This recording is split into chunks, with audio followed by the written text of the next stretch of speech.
sinif yoldaşı, əzizim dostun olsun. Dost ol ki dostun olsun.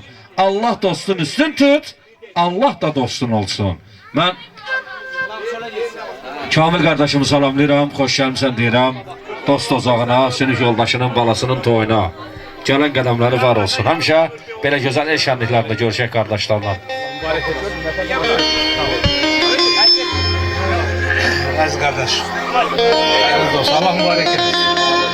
Bütün her iki taraf Allah hayır versin.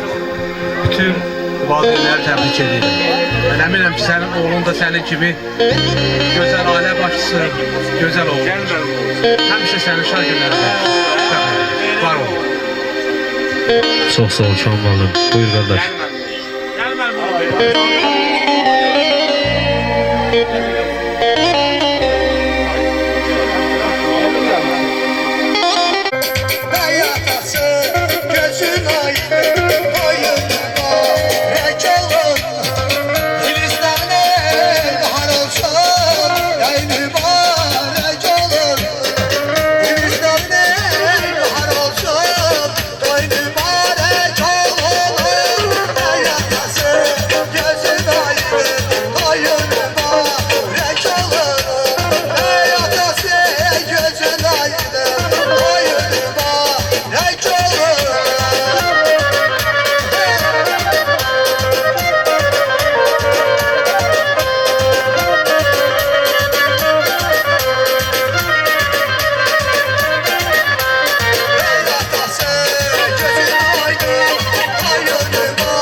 Toynuma